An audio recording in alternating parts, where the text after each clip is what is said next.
नमस्कार। Book audio में बहुत बहुत स्वागत करता हूं। मैं आपका दोस्त ब्रिजेश। और दोस्तों, आज मैं लेकर के हाजिर हूं परशुराम शर्मा का रहस्य और रोमांच से भरपूर उपन्यास किसकी मौत आई। चलिए चलते हैं कहानी में आगे की ओर। एक बार फिर मेरा मन कविता की तलाश में भटकने लगा और मैंने आगे कुछ नहीं सोचा। आज की रात ही तो हमारे मिलन के। मैंने वो पैसे एक ब्रीफकेस में ठूंसे, शरीर पर रेनकोट डाला और रोशनी बुझाकर फ्लैट से बाहर निकल पड़ा। फ्लैट लॉक किया, फिर सुनसान स्ट्रीट में कदम रखा। बारिश तेज हो गई थी। समय सिर्फ 11:20 हुए थे। मैं जानता था कविता कहाँ हो गई। अवश्य ही अपनी परम सहेली आशा के पास हो गई। इसके अलावा वो इस शहर में कहीं हो ही नहीं सकते। रास्ते में मुझे ध्यान आया कि मैं इतना उतावला क्यों हो गया हूँ। आज तो 26 जुलाई है और 26 जुलाई हमारे विवाह की वर्षगांठ है। आज मैं अपनी कविता को मना लूंगा। आज के दिन मुझे हर हालत में उसके पास होना चाहिए। इन दिनों मैं शंकर रोड पर रह रहा था और आशा का फ्लैट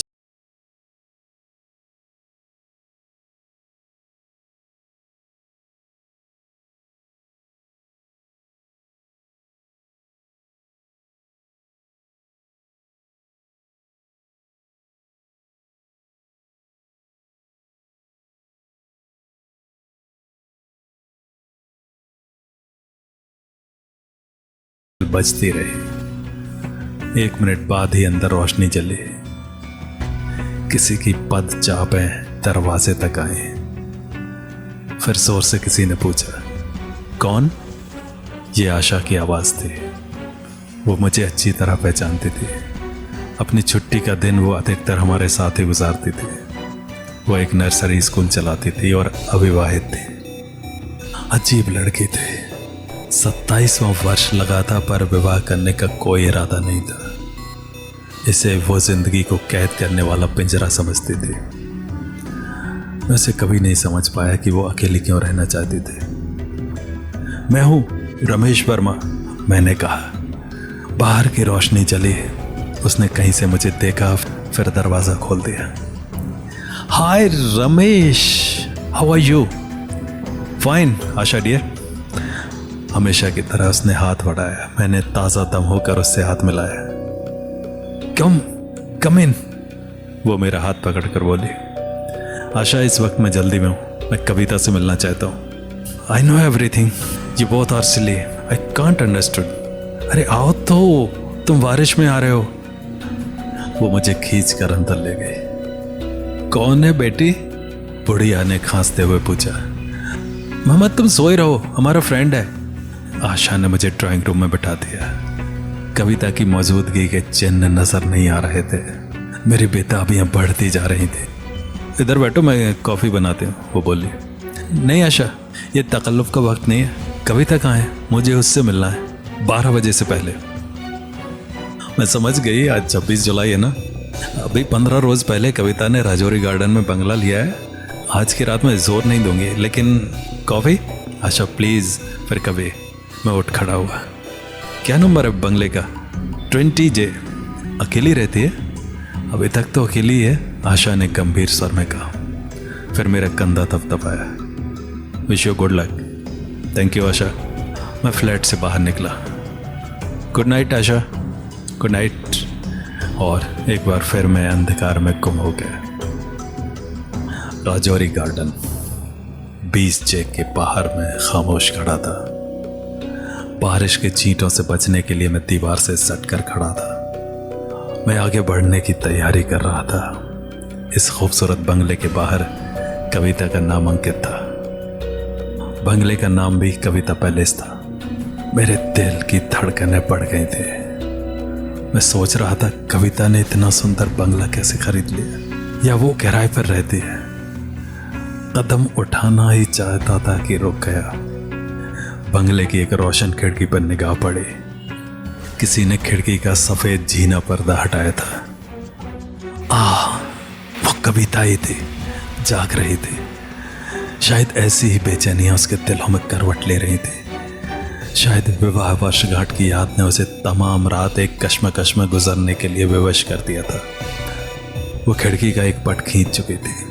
कुछ देर रिमझिम बरसती धाराओं को देखती रही, जैसे उसके अरमानों को एकाएक किसी ने गुदगुदा दिया हो। उसकी निगाहें रात की धुंध में जीवन तलाश कर रही थी। मैं चुपचाप छुपा हुआ उसे देखता रहा। जब सच्चा प्रेम दिलों में रहता है तो कभी भुलाया नहीं जाता।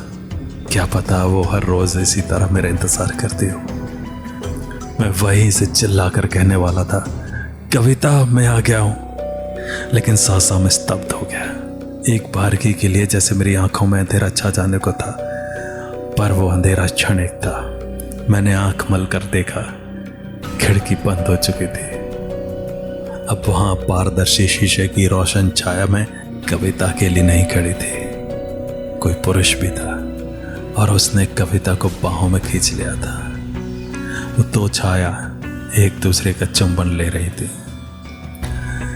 ये नहीं हो सकता, कभी नहीं, जरूर मेरी आंखें धोखा खा रही हैं, मैंने खुद से कहा। लेकिन मेरी ये आवाज कहाँ तक ठहरती। मैं तो हकीकत देख रहा था, ख्वाब नहीं। मेरा धैर्य टूटने लगा, खून में गर्मी आने लगी, एक तूफान धीरे धीरे उठने लगा और मैंने खुद की सांसों को तेज तेज चलते महसूस किया। मुझे देखना चाहिए, प्रत्यक्ष देखना चाहिए। कभी कभी आंखें भी धोखा खा जाया करती हैं, लेकिन अब मुझे ये सब छिप कर देखना होगा। कौन है वो पुरुष जो मेरी खुशियों को लूट रहा है? कहीं ऐसा तो नहीं कि ये कविता ना हो? क्या पता वो दो स्त्रियां रहती हों। छायाएं वहां से लोप हो गई, रोशनी अब भी चल रही थी। मेरे लिए यह कोई भी मुश्किल काम नहीं था कि मैं चोरी छिपे अंदर पहुंच सकूं। मैं दीवार पर सावधानी से चढ़ गया। फिसलन के कारण एक बार तो पांव फिसल गया। मेरे हाथ में भारी ब्रीफकेस भी था, इसलिए बड़ी कठिनाई महसूस हो रही थी। आखिर मैं गेट से अंदर छोटे से कंपाउंड में पहुंचा।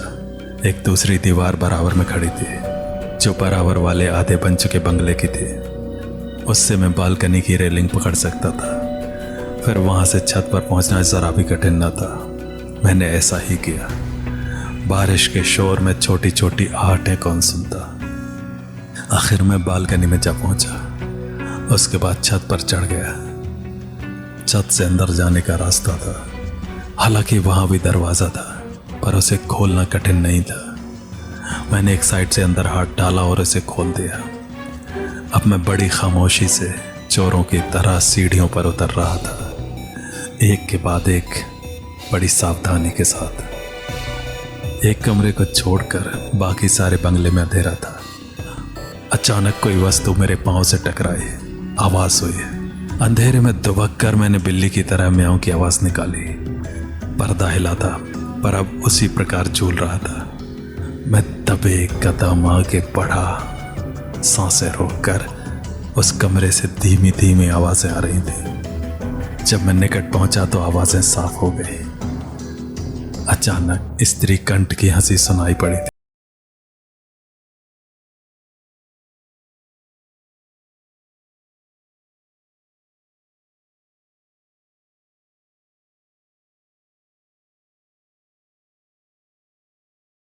पूरी की पूरी हमारी है।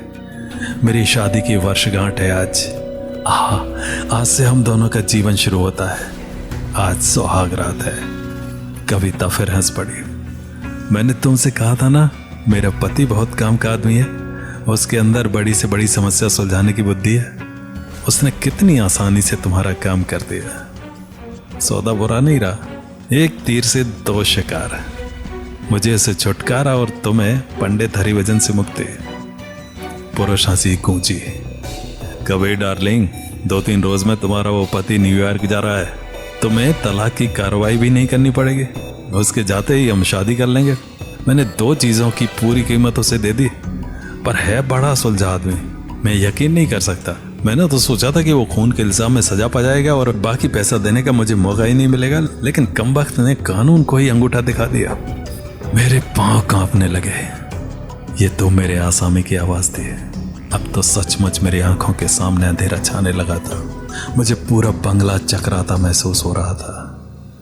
क्रोध बढ़ रहा था, बढ़ता ही जा रहा था। मैं कितना सस्ता आदमी था। मुझे लगा जैसे मैंने अपनी औरत को बेचा है। और कहानी जारी रहेगी अगले अंक में। तो मिलेंगे अगले अंक में। नमस्कार।